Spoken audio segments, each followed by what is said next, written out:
Quincy Santos had always believed that cities were vertical things, columns of smoked glass, rebar, and stacked grievances. Yet, on the spring afternoon, he first stepped through the dented iron gate of the new Holly Street Community Garden. He discovered a city that fanned out horizontally. Neat beds edged in recycled brick, irrigation hoses curled like black snakes, picnic tables cramped with seed packets and dented thermoses, neighbors he had never spoken to tousling soil as though fluffing pillows for seeds. It smelled like basil and old pennies.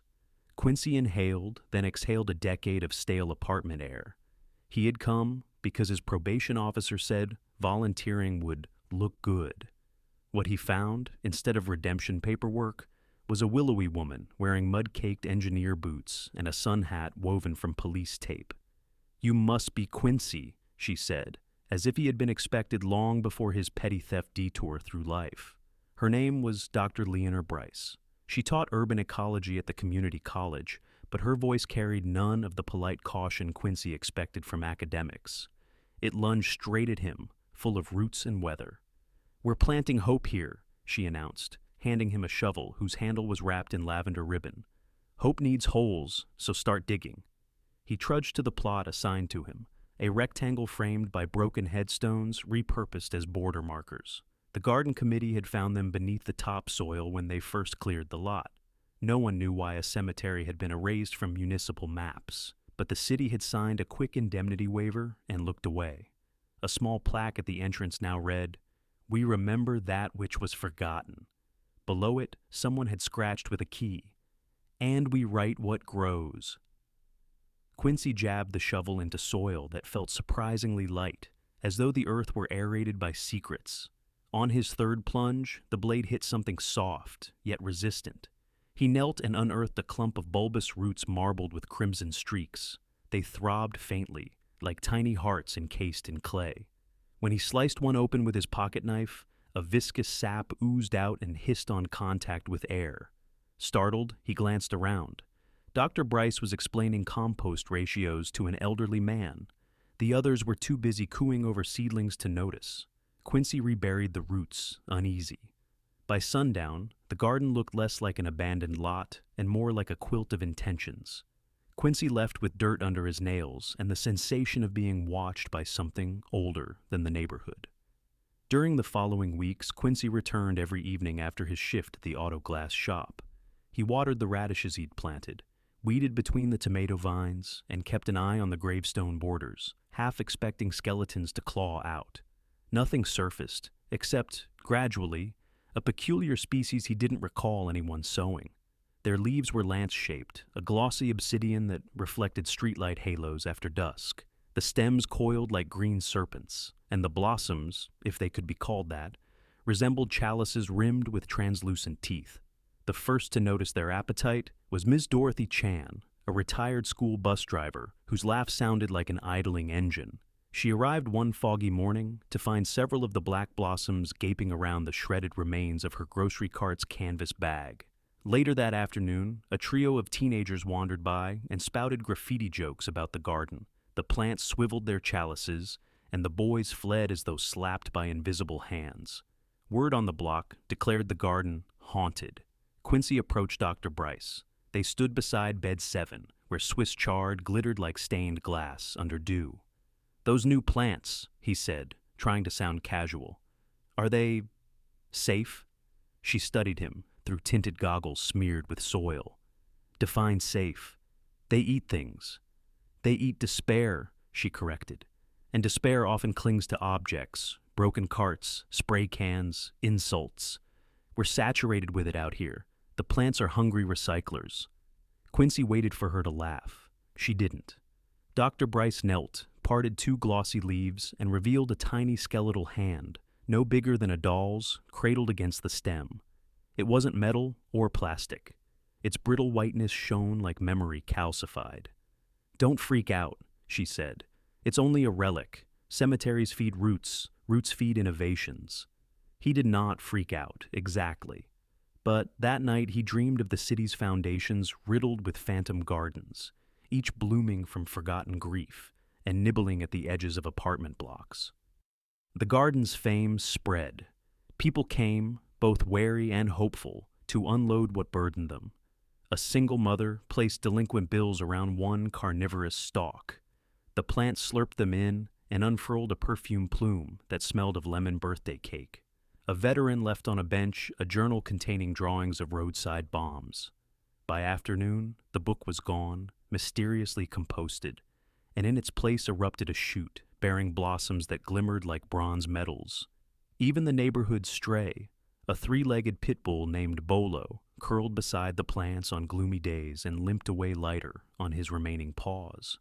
Dr. Bryce dubbed the species Necrodendron gaudens, the grave root that rejoices. She posted daily observations on a weathered corkboard. Tuesday, fed plant and barfour with half a gallon of storm water and local gossip, resulting bloom release scent of jazz from an unseen saxophone. Wednesday, plant number 7 consumed volunteer's cell phone. Accidental. Volunteer reported relief at being unreachable for one evening. Not everyone approved. Councilwoman Meredith Krell visited in polished pumps, holding a noise meter as if expecting botanical protests to hit illegal decibel levels. "This is some new age stunt," she muttered. "Property value necromancy." She demanded a hazard report. Dr. Bryce replied with a stack of petitions bearing 200 signatures, including Bolo's paw print. The garden stayed. Quincy's own plot thrived, but he noticed something off-kilter inside himself, a heaviness that refused to dissolve in dirt. He had been skipping meetings with his younger sister Mila, who kept texting about their mother's eviction notice. The legal fees scared him. He had only just scraped clear of bail debt from his shoplifting arrest. He feared being sucked back into the cycle. One evening, after locking up the auto glass shop, Quincy found his legs guiding him to the garden instead of home. The sky sagged with summer humidity, crimson clouds tailing the day like exit wounds. He crouched by a necrodendron that towered now above the border gravestones. Impossibly, from the inner bowl of its blossom, distant cries drifted. Children laughing at a playground, a busker strumming, "Stand by me," the ping of a basketball on asphalt. It was like an auditory mirage of hope. He reached into his jacket for the eviction notice Mila had slipped under his door. The paper crackled with dread. He placed it at the base of the plant. For a moment, nothing happened. Then the leaves stirred and folded over the envelope. Quincy felt a chill lift from his spine. In its place flowed a soft resolve. Maybe a second job, night classes, something. He didn't know, but for the first time, action felt less like punishment and more like possibility. He whispered thank you to the plant. It emitted a faint glow, brighter with each word, as though gratitude were fertilizer. Summer matured. The garden became a ritual crossroads. Office clerks picnicked during lunch. Graffiti artists left spray cans to be devoured, then painted murals on sanctioned walls instead. Two rival gangs negotiated a truce over raised beds of chili peppers.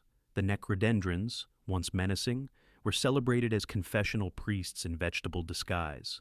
Their blooms changed color depending on the emotions offered: indigo for sorrow, vermilion for anger, gold for forgiveness. Children pressed their ears to the stems to hear whispers of music only the innocent could transcribe. Dr. Bryce insisted each harvest festival include moments of silence for the bones underfoot. Skeptics scoffed. But during the first August potluck, a sudden wind lifted the tablecloths, and every candle flame bent toward the earth, as if pulled by invisible lips. Afterward, even the most pragmatic neighbors set up ancestor altars along the garden fence. Amid this renaissance, Quincy's life accelerated. He enrolled in a welding certification program, begun after-hours shifts constructing public art bike racks, and saved enough to help Mila secure a smaller, affordable apartment for their mother near the Riverwalk. He credited the necrodendrons, even as he feared relying on them. Joy, he realized, was not a stable state from which to make withdrawals. It was an energy to be invested. In early September, storm clouds muscled across the skyline. Meteorologists issued flash flood warnings. Councilwoman Krell reappeared with a different kind of threat, a redevelopment proposal. She unveiled blueprints for a luxury condo tower, cemetery lofts, branding it as a historic homage to the forgotten burial ground. She offered token relocation of the garden to a strip under the freeway. She proclaimed it modern synergy. The neighborhood erupted, petitions, protests, late-night meetings at the rec center. But Krell wielded donors like a scythe. Within 2 weeks, demolition fencing encircled the garden, padlocked and patrolled by private security. The day before the lockdown, Dr. Bryce summoned volunteers for emergency cuttings. "We'll move what we can," she said, "but these roots run deep. We need something stronger than permits." The following dusk, Quincy and a dozen neighbors slipped through a hole in the fence, lugging watering cans full of collected rain, mason jars of laughter recorded at block parties, sticky notes of encouragement from after-school kids. They poured this concentrated joy onto the necrodendrons. The plants quivered, absorbed the offerings, and began to glow, first faintly, then bright as street lamps. Their chalices opened, emitting a floral roar that sounded remarkably like applause. Across town, Krell finished a fundraising dinner and stepped into her chauffeur's sedan. The sky ripped open, rain hammered the windshield, traffic lights fizzed to black. A power grid failure rolled outward like a dark tide, except along Holly Street, where each necrodendron bloom illuminated itself, a self-generating lighthouse. The garden became the only light source for blocks, drawing residents outdoors with flashlights and umbrellas, converging at the locked gate. When Krell's SUV reached the intersection, engine sputtering, she was forced to step onto the flooded curb in her designer heels. She saw the crowd, hundreds by now, singing impromptu hymns while the glowing plants pulsed in sync. Dr. Bryce, mud-splattered and radiant, opened the gate. "Join us," she called to the councilwoman, "before the city drowns in its own darkness." Maybe it was electricity's absence, maybe human presence. Krell hesitated and finally trudged forward, shoes sinking in mud. She approached a necrodendron, whose bloom was the size of a satellite dish. Into its chalice she dropped her rolled blueprints, water-stained and torn. The plant's leaves curled around the plans, secreting a luminous mist. When they withdrew, the paper had transformed into compost, flecked with seeds that shimmered like quartz chips. Someone, no one quite knew who, began a chant. "Where despair is buried, miracles grow." The crowd repeated it, low and steady, until it vibrated through the soaked earth. The necrodendrons stretched higher, blossoms popping like lanterns, until the entire garden glowed bright enough to guide birds confused by the blackout. Morning arrived to find the outage resolved and the demolition fence gone, as though carried off by water or willpower. In its place stood a living barrier of intertwined vines studded with blossoms, each shaped like a hand cupping a flame. City officials, confronted by viral footage of Krell's offering and public demand, announced the designation of Holly Street Memorial Garden, protected under historic preservation statutes. A press conference promised investment in green spaces across all districts. That Sunday, Quincy sat on a refurbished bench carved from reclaimed wood. He watched kids chase butterflies hatched overnight, their wings dusted with what looked like glitter but wiped off as ordinary pollen. Mila arrived pushing their mother in a wheelchair. Mrs. Santos inhaled the scented air, oregano, rose, something unnamed, and whispered, "Huele a futuro," smells like future. Quincy guided them to his plot, where sunflowers leaned on one another like gossiping ants. The gravestone border bore new carvings etched by volunteers. "La tierra canta si la escuchas." The earth sings if you listen. He knelt, touched the soil. It hummed faintly, a warm bass note beneath his fingerprints. Dr. Bryce joined them, holding a clipboard and a bewildered smile. "We've started tests," she said. "The necrodendrons don't just eat despair. They transmute the chemical markers of stress into compounds that accelerate photosynthesis in adjacent plants. Essentially, hope has become contagious." Mrs. Santos patted Quincy's wrist. "Mijo, you helped this happen." "I just dug holes," he mumbled. "Exactly," replied Dr. Bryce. "Hope needs holes, remember?" Autumn rolled in with copper skies and the scent of burning leaves. The garden developed new rituals, full moon concerts lit by bioluminescent blooms, silent movie nights where films were projected on hanging sheets, and the plants muffled city noise. On Veterans Day, A group of former soldiers buried service medals tarnished by trauma. The next dawn, papery white poppies unfurled, each petal printed with the soldiers' names in gold filigree. Quincy's life followed the garden's rhythm. He finished his welding program and landed a contract to craft wrought iron trellises shaped like phoenixes for the city's bus shelters. Sometimes he doubted his worth. Grafted to past mistakes, he worried new growth might snap. During one such spiral, he visited the garden at midnight. Fog braided the vines. He placed a note listing his fears: failure, relapse, disappointing those he'd just begun to lift. A necrodendron bowed, sipping the note as gently as lips on a flute. Moments later, its bloom released a pollen cloud that coalesced into flickering words above the petals. You are allowed to grow sideways before dissipating like fireflies. Quincy cried, not because he believed plants could talk, but because the message felt rooted in more than botany. He walked home lighter, as though someone had secretly wept with him and wrung out the heaviness. Winter tested everything. A cold snap threatened to wither even the hardiest kale. Snow blanketed the city, muffling sirens. Garden volunteers shoveled pathways, erected burlap windbreaks, and piped heated water through hoses.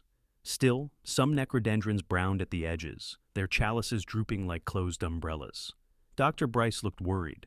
Despair accumulates in winter, she explained, yet few ventured out to feed it to the plants. Quincy proposed a festival, an inversion of hibernation. On the longest night of the year, they built fire pits from salvaged bricks, brewed cauldrons of hot chocolate, and set up tables where people could write down anxieties to be planted as winter fertilizer. Despite frigid air, hundreds came, stamping feet, hands wrapped around steaming mugs. Councilwoman Krell, now a regular, brought city workers who had lost colleagues to layoffs.